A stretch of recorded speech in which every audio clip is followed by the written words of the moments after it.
Drama serial इश्क मुर्शद। नाज़रीन, आप देखेंगे जी मेहरीन जो है वो अब चाहती है कि शमीर जल्द अज जल्द बस सिर्फ उसी का ही होकर रह जाए, लेकिन ये इसकी ख्वाहिश पूरी नहीं हो रही, जिसके लिए वो उसके दोस्त का सहारा ले रही है और आकर उसको बुलाती है कि तुम्हें मुझे शमीर की पल पल की खबर देनी है कि आखिर शमीर किधर होता है और क्या करता रहता है।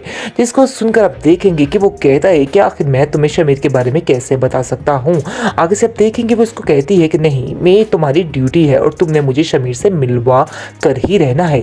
जिसको सुनकर वो बहुत परेशान हो जाता है क्योंकि वो जानता है कि शमीर किसी हाल में भी इस लड़की को नहीं अपनाएगा, क्योंकि उसके दिलो दिमाग पर सिर्फ और सिर्फ शिब्रा का राज है और ये बात उसके जिद में बैठी हुई है। लेकिन मेरीन के भी दिल में भी कुटकुटी है कि कहीं ना कहीं कोई ऐसी बात जरूर है जिसकी वजह से वो उससे दूर भागता है। और सीधे तरीके से इस लड़की की तरफ आ जाओ क्योंकि ये लड़की मेरा जीना महाल कर देगी। वैसे भी शिब्रा तुम्हारे लायक नहीं है। शिब्रा के साथ दोस्ती बिल्कुल गलत है। उसका बाप कभी भी ऐसा नहीं होने देगा। ये बात तो तुम अपने दिमाग से निकाल दो। बाप की बात तो छोड़ो, शिब्रा ही इस रिश्ते को नहीं मानेगी। शायद तुम्हें इस चीज का अंदाजा नहीं है, लेकिन आप देखेंगे जी वो एक बात पर अटक चुका है और कहता है कि तुम बेवकूफ़ों वाली बातें क्यों कर रहे हो, उस मेहरीन के डर से क्यों नहीं समझ रहे हो। सिर्फ और सिर्फ तुम्हें उसका डर खाया जा रहा है और कुछ भी नहीं। मैंने तुम्हें अगले दिन भी समझाया है कि उसका डर अपने दिल से निकाल दो, लेकिन तुम होके बात मानने को तैयार नहीं हो। आगे से आप देखेंगे कि उसको समझाने की कोशिश करता है कि अगर ये बात तुम्हारे बाप तक पहुंच गई तो तुम नहीं जानते कि किस कदर गड़बड़ हो सकती है, क्योंकि वो मेहरीन का रिश्ता कभी भी नहीं ठुकराएंगे और वो जानते हैं कि फ्यूचर ब्राइट करने के लिए मेहरीन का रिश्ता कितना ज़रूरी है। इस बात का उन्हें अंदाज़ा है और वैसे भी तुम्हारे लिए यही सही है। लेकिन आप देखेंगे शमीर कहता है कि मैं इस फ्यूचर को नहीं मानता हूँ। मेरा फ्यूचर सिर्फ और सिर्फ शिब्रा के साथ जुड़ा हुआ है और उसी के साथ ही जुड़ा रहेगा। बहरहाल आज के बाद मुझे इस तरह की कोई भी बात करने की कोई ज़रूरत नहीं है। तो बेहतर यही है कि अगर तुम इस तरह की बातें सोच रहे हो तो अपने दिलो दिमाग से निकाल दो। हाँ, मेहरीन को भी बता देना बेशक, लेकिन आप देखेंगे कि वो डर जाता है और कहता है कि नहीं, ऐसा नहीं हो सकता, मैं उसके साथ कोई भी ऐसी बात शेयर नहीं कर सकता। मेहरीन काफ़ी परेशान हो चुकी है क्योंकि वो इसकी बेरुखी से बेहद तंग आ चुकी है, इसलिए वो अपने बाप से कहती है कि मुझे ऐसा लगता है कि शमीर किसी और में इंटरेस्टेड है। लेकिन उसका बाप कहता है कि चाहे वो किसी और में इंटरेस्टेड हो या ना हो, तुम्हारे लिए मैं उसको वापस मोड़ ही लाऊंगा। जिसको सुनकर मेहरीन कहती है हाँ, ये बात तो मैं जानती हूँ, लेकिन ऐसे इंसान के साथ गुजारा कितना मुश्किल हो जाएगा। मैंने तो सारी ज़िंदगी सिर्फ और सिर्फ उसी के बारे में सोचा है, लेकिन ऐसा मैं कैसे सोच सकती हूँ। इसको सुनकर आप देखेंगे कि वो कहता है कि नहीं, तुम्हें टेंशन लेने की कोई ज़रूरत नहीं। मेरे होते हुए इन बातों को लेके परेशान मत हुआ करो, मैं हर चीज़ को हैंडल कर लूँगा, तुम्हें फ़िक्र करने की कोई भी ज़रूरत नहीं है। मैं शमीर से खुद इस मामले पे बात करूँगा और मुझे यकीन है कि शमीर का बाप कभी भी इस बात से इनकार नहीं करेगा, क्योंकि उनको अपने आप को लकी तस्वर करना चाहिए, क्योंकि मैं अगर ये बात कर रहा हूँ तो उनके लिए बहुत बड़ा फ़ायदा छुपा हुआ है। तुम इन राज की बातों को नहीं जानती हो, इसलिए बेहतर यही है कि तुम टेंशन मत लो, ईजी हो जाओ, मैं हर चीज़ को खुद ब खुद हैंडल कर लूँगा। ये तुम्हारा मसला नहीं है बल्कि अब मेरा मसला बन चुका है।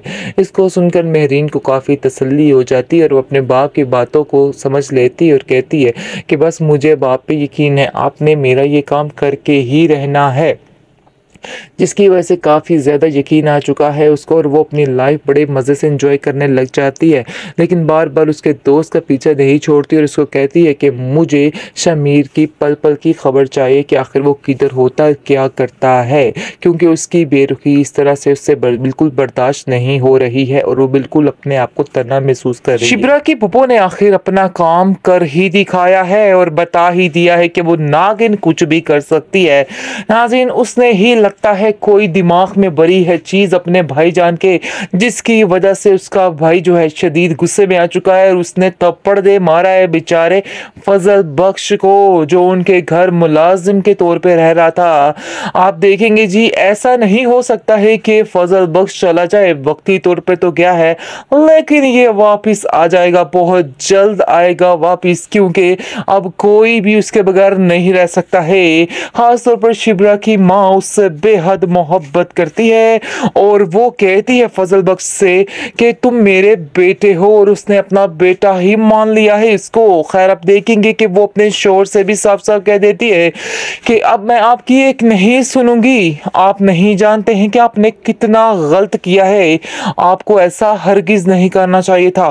फजल बख्श ने जो दिन इस घर में गुजारे हैं बहुत ही अच्छे तरीके से हमारे साथ गुजारे हैं, मैं उसके साथ ऐसी कोई भी नाइंसाफी बर्दाश्त नहीं करूंगी। मैं बस आपसे कह देती हूँ कि अब आप ये जो है फड्डा ये छोड़ें और फजल बख्श को घर लेके आए। शिब्रा भी इस बात पर एग्री करती है और कहती है कि वाकई में, क्योंकि वो भी बेहद मोहब्बत करना शुरू हो जाती है शमीर से, लेकिन वो उसकी असलियत से फिलहाल वाकिफ नहीं है। वो नहीं समझ रही कि आखिर में वो है कौन।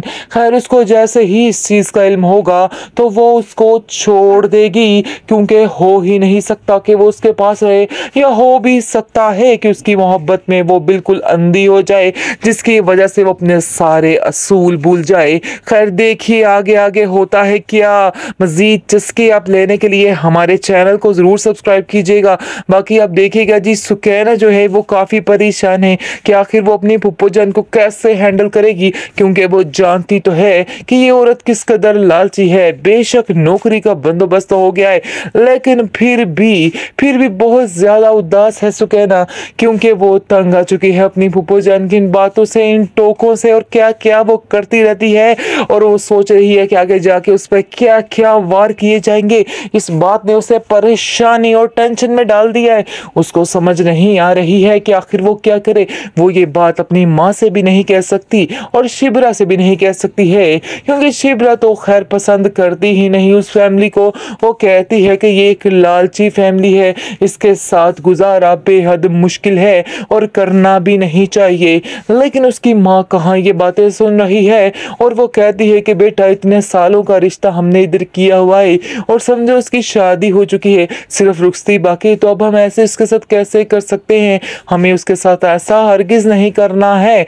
तुम भी अपना जहन बना लो कि ऐसा ही होके रहेगा जैसा चल रहा है। लेकिन आप देखेंगे कि बेहद परेशान है शिब्रा अपनी बहन सुकैना की वजह से, क्योंकि वो सुकैना को खुश देखना चाहती है और वो जान चुकी है ये बात कि इस इंसान के साथ रह के वो खुश नहीं रह सकती। बेशक वो लड़का उससे बेहद प्यार करता है, लेकिन फिर भी जब उसकी माँ अंदर आड़े आ जाती है तो उसकी खामोशी ही रह जाती है, क्योंकि इसका लालच इस औरत का कभी घटने वाला नहीं है। ये लालच आहिस्ता आहिस्ता बढ़ता ही जाएगा। इसलिए अब देखेगा जी बहुत परेशान हो जाती है सुकैना। ये बातें सोच सोच के शिब्रा को समझाने की कोशिश करती है कि तुम्हें परेशान होने की कोई भी ज़रूरत नहीं है, मैं तुम्हारे साथ हूँ, मेरी दुआएं तुम्हारे साथ हैं, तुम फिक्र मत करो, ऐसा कुछ भी नहीं होगा जैसा तुम सोच रही हो। एक दफ़ा बस तुम उस घर में चली जाओगी, सब कुछ ठीक हो जाएगा। वो जानती तो है अपनी फूफो जान के बारे में, लेकिन फिर भी तसल्लियाँ दे रही है ताकि उसे थोड़ी तसल्ली हो जाए, थोड़ी हिम्मत हो जाए कि ऐसा उसके साथ अब कुछ भी नहीं होने वाला है।